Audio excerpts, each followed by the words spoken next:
Hello and welcome to the Webcast for Tuesday, October 15th. I'm South Ops meteorologist Jonathan O'Brien. We've seen even more deepening of the marine layer in the past 24 hours, at least across the south coast where low clouds are banked all the way back to the lower coastal slopes. The central coast is actually seeing a somewhat shallower marine layer this morning. There will be some clearing across the south coast today, but as you can imagine with such a deep layer, it's going to take time, with many areas staying cloudy for much of the morning. Not going to spend a whole lot of time on today because it is a pretty bland day. It's going to be quite similar to yesterday with perhaps a degree or two of warming over central California where the marine layer is a little shallower today. But all in all, nothing to write home about today with similar conditions to yesterday, including continued light winds and no RH concerns. All the excitement comes in the late week period as a storm system affects the region. A robust trough of low pressure will push into the west coast from Wednesday through Friday, with the core of the trough taking an inside slider-type trajectory through the northwest and Great Basin before it probably develops into a cutoff low somewhere in the vicinity of Southern California and the desert southwest. Forecast models have finally come into decent agreement on this overall evolution, though the exact track of the system will still be very important in narrowing down details. We will see significant cooling trends as this system moves through, with 5 to 15 degrees of cooling likely in the Wednesday-Thursday timeframe. Here are the fall-like forecast highs for Thursday, down into the lower 70s or even upper 60s for the valleys. This system will also bring a chance of some shower activity, but keep in mind it's taking primarily an inside trajectory, so moisture is going to be limited. Scattered showers are possible across the Sierra on Wednesday. Then isolated shower activity is possible region-wide from Thursday into early Friday, but still favoring the mountains. Rainfall through Friday will be mainly a quarter inch or less, even in the mountains, and in most cases less than a tenth of an inch.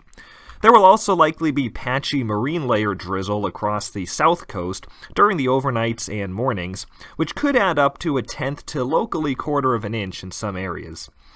Snow levels will fall to 7,000 or 8,000 feet during this storm, so while there won't be much moisture to take advantage of it, some areas will likely see their first flakes of the season.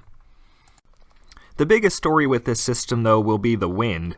Winds are going to increase and take on a couple of different flavors over the next several days.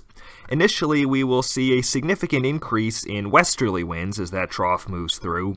West to northwest winds of 20 to 30 miles per hour with gusts to 45 miles per hour will surface across the mountain ridges and desert passes on Wednesday, then increase to 20 to 40 miles per hour with gusts to 55 miles per hour and locally higher on Thursday. These winds will generally not be a fire weather concern with continued elevated RH, except for possibly some desert areas. As the trough progresses, a strong north wind event will then occur across the central coast and into the Southern California mountains Thursday night through Saturday morning. Weak Santa Ana winds or possibly just some light offshore flow are then possible across Southern California on Saturday. It continues to appear that the north winds will be the main story with this event. Northerly winds of 20 to 30 miles per hour with gusts to 50 miles per hour are expected across north wind-prone areas from Monterey and San Benito counties southward to Santa Barbara County and the I-5 corridor from Thursday night through Friday night, tapering off on Saturday. There will be rapid drying trends in the RH across central California on Thursday night and Friday. These minimum RH values for Friday that you see here may still be a little bit too high across central California. Warming and drying trends are likely over Southern California this weekend, though temperatures will only return to near seasonable levels, so it will not be a very warm wind event. It's a very complicated picture in terms of putting this all together for what it means for fire potential. Thanks to the cooler weather and higher RH, we have been seeing and will continue to see significant increases in our dead fuel moisture. This is primarily occurring in our finer fuels up to the 100-hour fuel class, with more muted impacts in the 1,000-hour fuels and the live fuels, since we're not expecting much, if any, wetting rain. We're also seeing large drops in our ERCs. So our fire danger is really tanking through the next few days. But as winds shift, we will then see those rapid drying trends, so the 1 and 10-hour fuels will become available pretty quickly across the Central Coast by Friday, though it will take longer for ERCs and 100-hour fuels to respond. So all in all, it's not a classic critical fire weather event, but the incoming winds and rapid drying trends are still concerning, especially considering live fuels are also critically dry across the Central Coast. So to summarize, large fire potential will be low through at least most of Thursday due to the cool temperatures and high RH. Dead fuel moistures will continue to see substantial increases for most areas over the next couple days, especially in the finer fuels. ERCs will also remain on a downward trend. However, due to concerns over the rapid drying of fine fuels and rapidly lowering RHs, along with the strong northerly winds, we have issued a high risk for new large fires for the Central Coast and Interior Central Coast PSAs on Friday.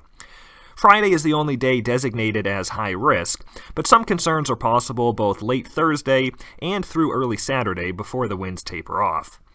There are also fire weather watches in effect for portions of the Central Coast, so monitor National Weather Service forecasts for the potential issuance of any red flag warnings. Large fire potential will increase a little but will not become high over most of Southern California this weekend, since the northeast winds over that region will be much weaker, and it's very unlikely that any additional high risks will be issued. This is still a fluid and complicated forecast, so you should continue to monitor over the next couple of days. That's it for today's webcast. Thanks for joining us. The next one will be on Wednesday, October 16th.